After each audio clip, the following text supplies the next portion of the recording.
So glad everyone so enjoyed that. You are so enjoyable. So powerful. And we want to thank Reverend Jackie for bringing Amy here. Have you ever on a Friday night thought, I'm just going to stay home tonight, or I'm just going to do something else, or driven through an area and thought, there's nothing to do. It's just the same stuff, shopping, restaurants, TV, whatever. And then every once in a while you walk in a door, like the acoustic alcove, to a little concert, and you go, so much life happening in that little room that I wouldn't even have known could have changed this night. Thank you for being here. You can only imagine what an hour and a half was like. Incredible. And songwriting, just incredible. So thank you.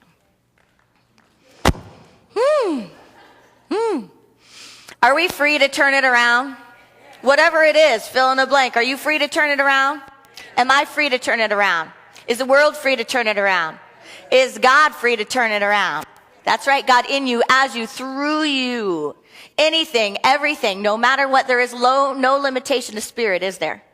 None at all. The only limitation is in our mind. The only limitation is in our expectation of form, our expectation of how, our expectation of my own understanding of my own sense of well-being or my own sense of self, maybe my flesh, whatever it is, you fill in the blank. My own sense of health, my own sense of wealth, my own sense of godness. Unity's Advent season is a spectacular season because it's not just about something that happened 2,000 years ago. It's about something that's happening right now.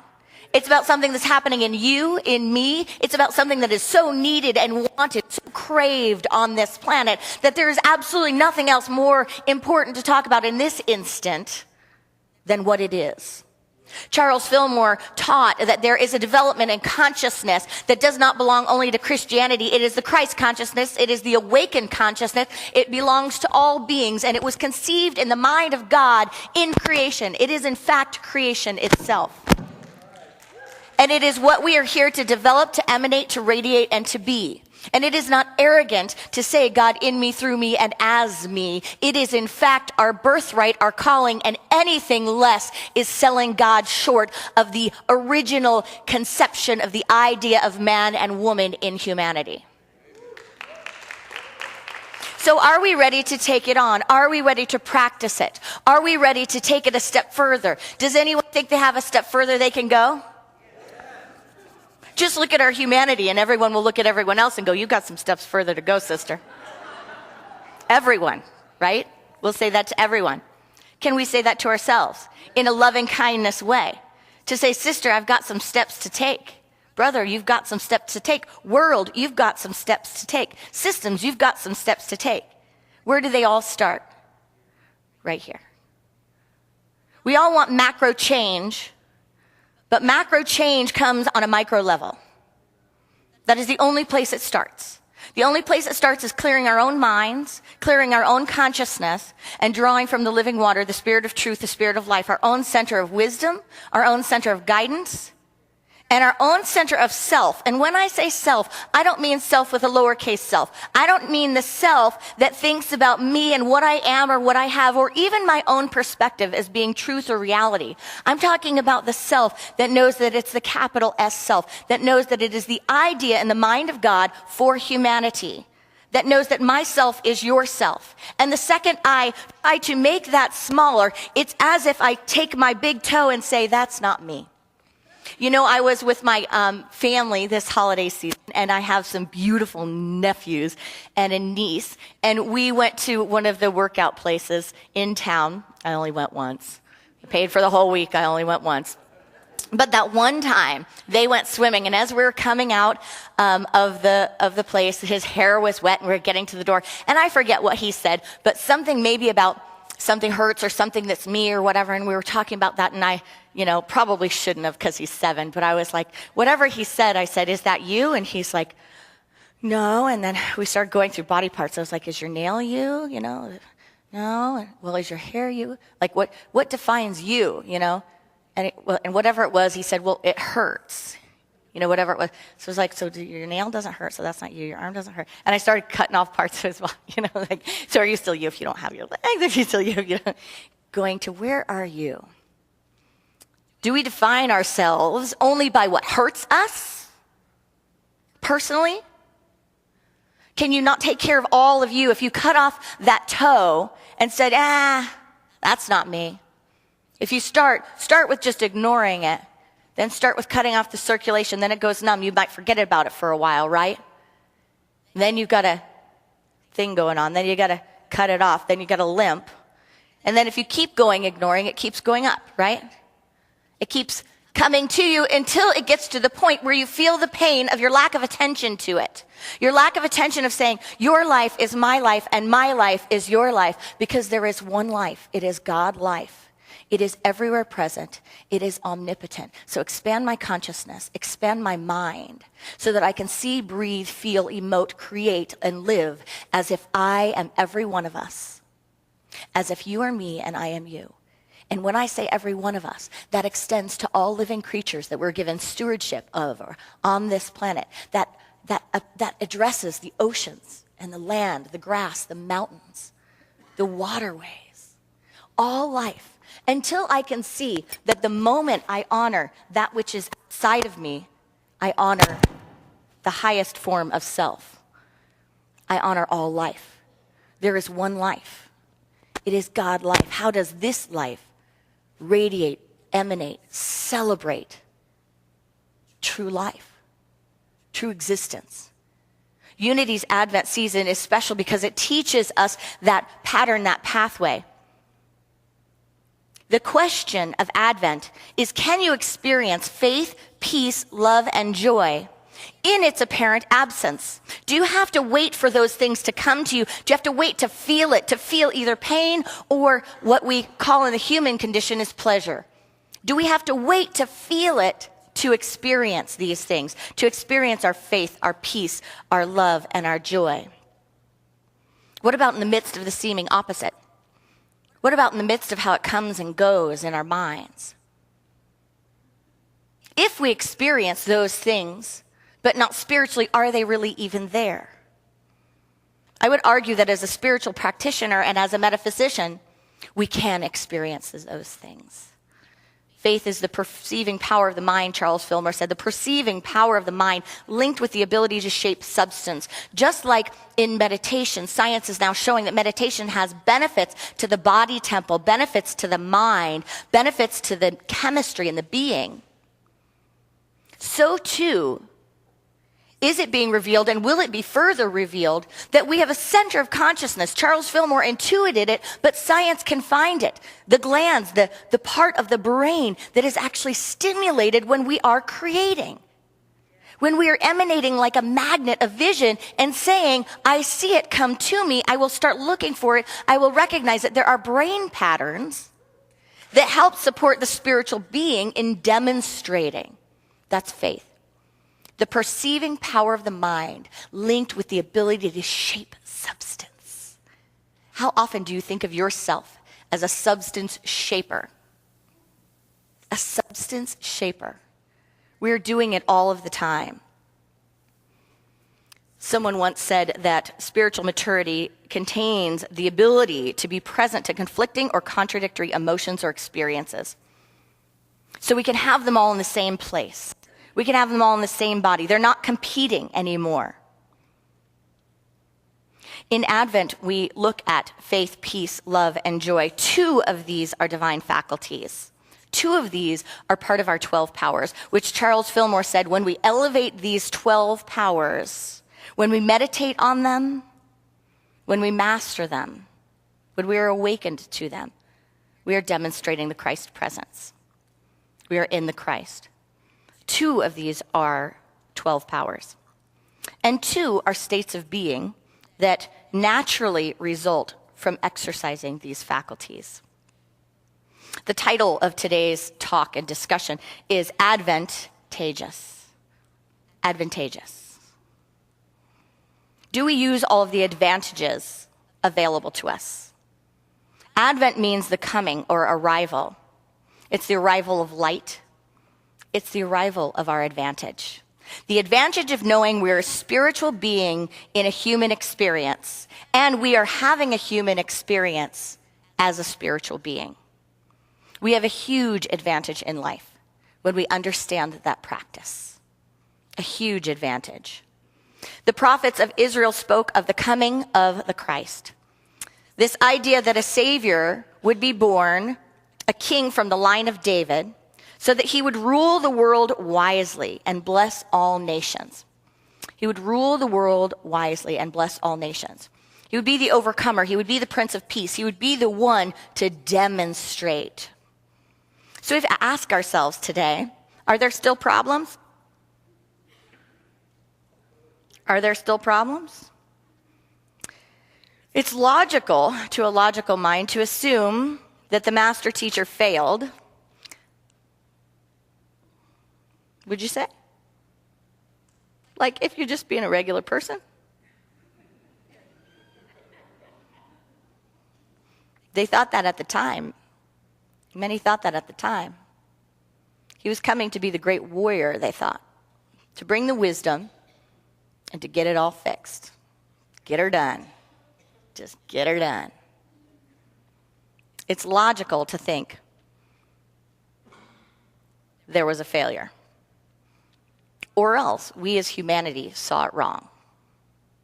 Or else we as humanity saw it wrong, expected wrong, missed the advantage that was given in this gift of the spiritual practitioner demonstrating the life that was Jesus the Christed. The master teacher showed us not how to master and manipulate the outside world, not how to master and manipulate our environment, but how to co-create, how to master consciousness, how to rule the mind, liberation from conditions, liberation from bondage, from fear, from lack, from anger, from guilt, ego transcendence, in fact, into unity consciousness. The master teacher taught we're free to turn it around and went around as a teacher, as a brother, as a friend, owning nothing, asking for nothing, but reminding people of what they have within them. Reminding people that they are not separate from their God, that they need no one and no thing else to take up their lives and walk, to take up their consciousness and heal, to take up their love and act. And he disturbed people. He disturbed a lot of people. He challenged people. This is the mystical teachings of the Christ, the Prince of Peace. So as we prepare for this birth within us, we recognize that celebrations of light occur in times of outer darkness, in times where we have the darkest days of the year in the Northern Hemisphere. These celebrations of life go beyond Christianity, do they not? This practice of birthing the light, calling forth the light, bringing in the illumination, focusing on this practice, are in ancient cultures.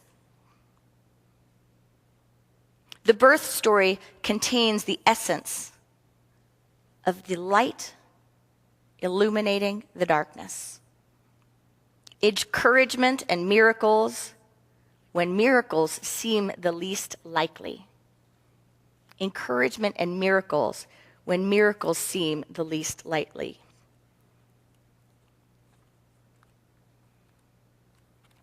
Eric Butterworth talks about unity and the practice in Unity, the Quest for Truth. He references Marcus Bach. He says, Marcus Bach, America's leading authority in the field of contemporary religious movements, writing in a Methodist publication, said, no modern religious movement has made more of an impact on American faith than unity. We in the traditional churches have been strong in our knowing. Unity is strong in its doing. It's know-how. We talk about holy habits and spiritual experiences.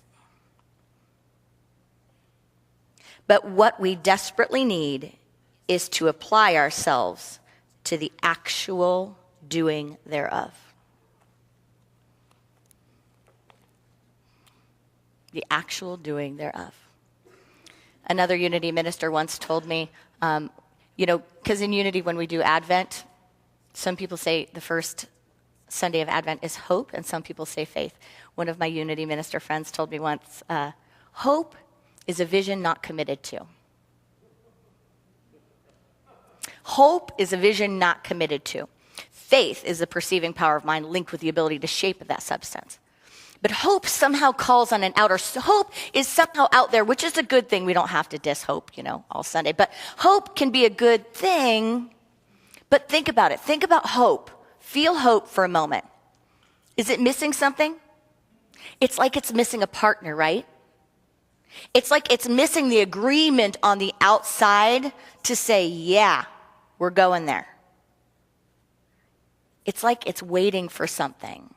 It's like a letter put in a mailbox that's waiting for someone to read it.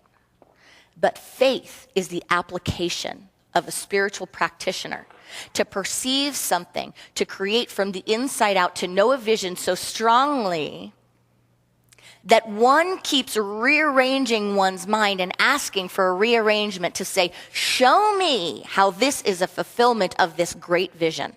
Show me my part. Show me spiritual activity. Show me the demonstration. It's a commitment. It's a living out of a vision. It's a living out of a holy high order.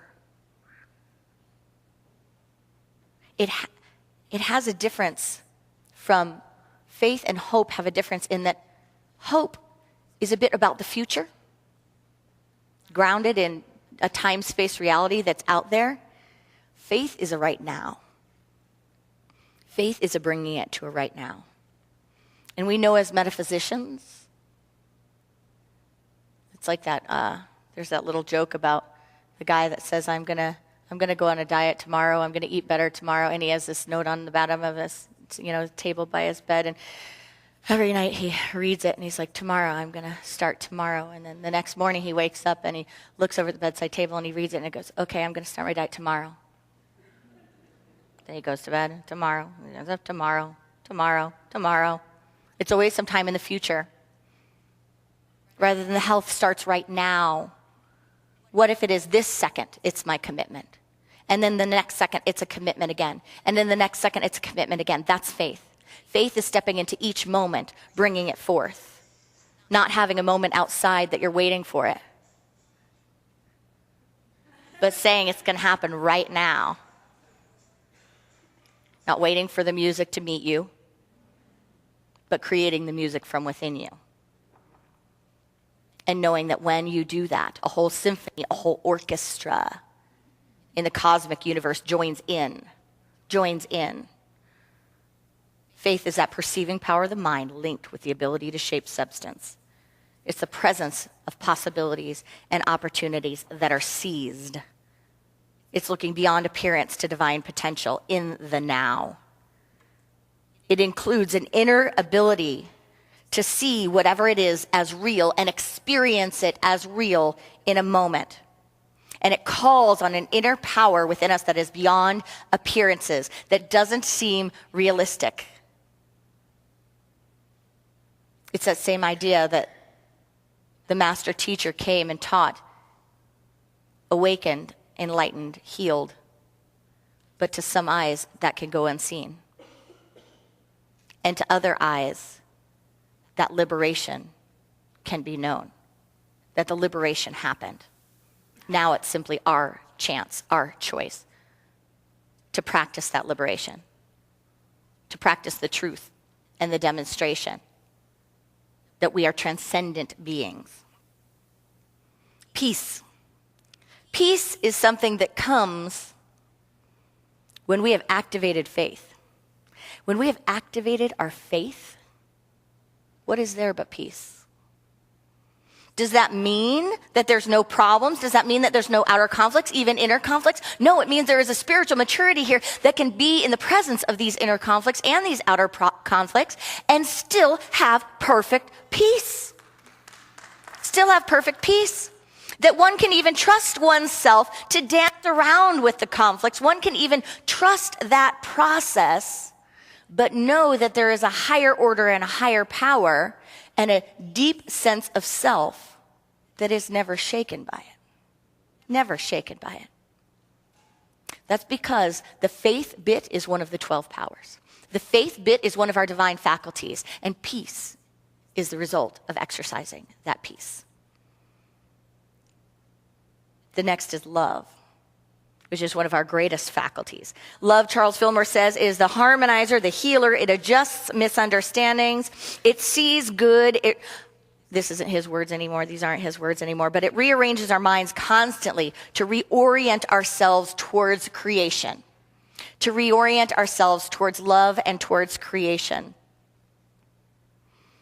I heard someone say just the other day that the opposite of war is not peace. The opposite of war is creation.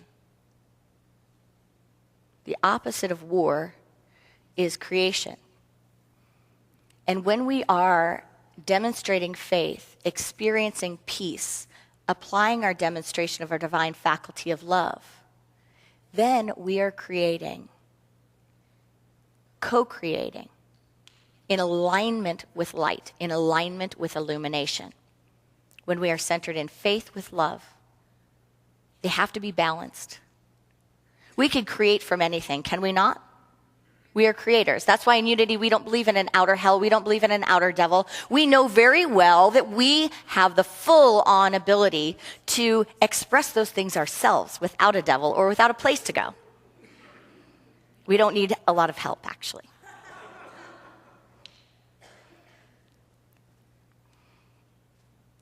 We're creating the Christ. It is our birthright to do that together. And it is a marvelous adventure. With the good, with the bad, with the ugly, with all of it. It's a marvelous adventure. Because we're here awakening together. What other reason are we here for? We're not here to go shopping for Christmas. We're not here to eat at another restaurant or pay another bill or navigate what job we're going to do or this or that, clean things. Does anyone feel like they're cleaning things all the time? Come to my house. We're here to be awakening together. And when we get that, when we're centered in the love and the harmonizing faculty of that, what results from that is joy. And not the kind of joy that it's like memory book joy. Not the kind of joy like I got something I wanted joy. Not the kind of joy that's for me joy. The kind of joy that just bursts forth in a moment, unearned, uncaused seemingly. It's just there. Like, have you ever walked around and just thought, I have no reason in my life right now to just be joyful? But I feel it. I feel like that gratitude presence of joy. The experience of joy when it comes seemingly uncaused. Mark Nepo said this, after all these years, I'm beginning to see that tranquility is the depth of being that holds what we think and feel. Not the still point after we've silenced what we think and feel. Serenity is the depth of being that holds difficulty. Not the resting point after we've ended the difficulty. And peace is the depth of being that holds suffering and doubt. Not the raft we climb on to avoid suffering and doubt. This leads us to joy which is much deeper and larger than any one feeling.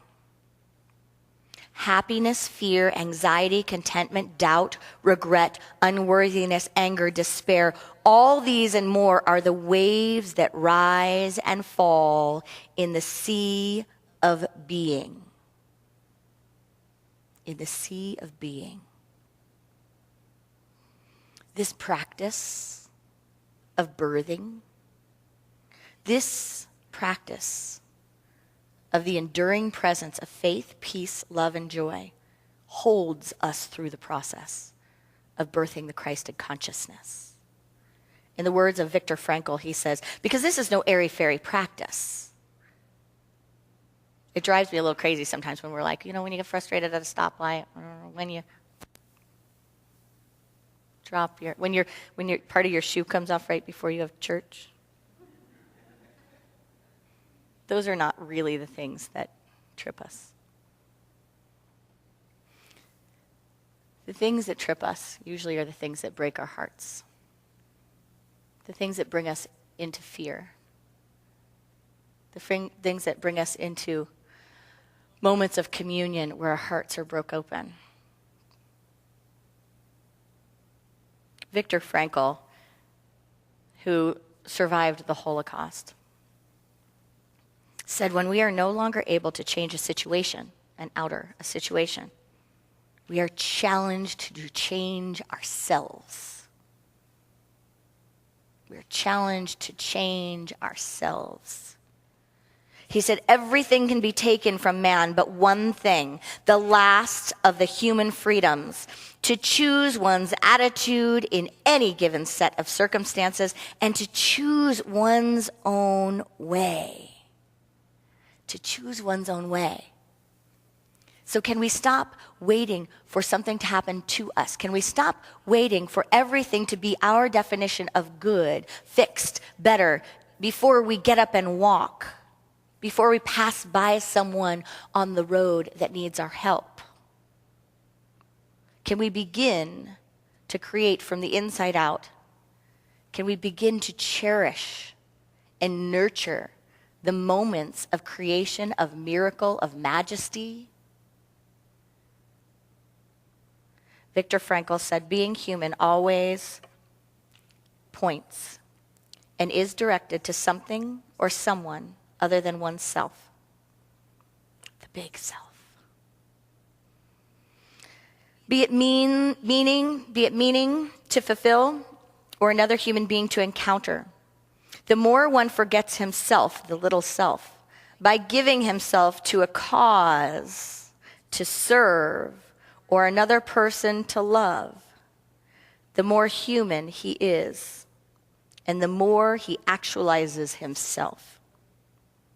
What is called self-actualization is not an attainable aim at all, for the simple reason that the more one would strive for it, the more he or she would miss it.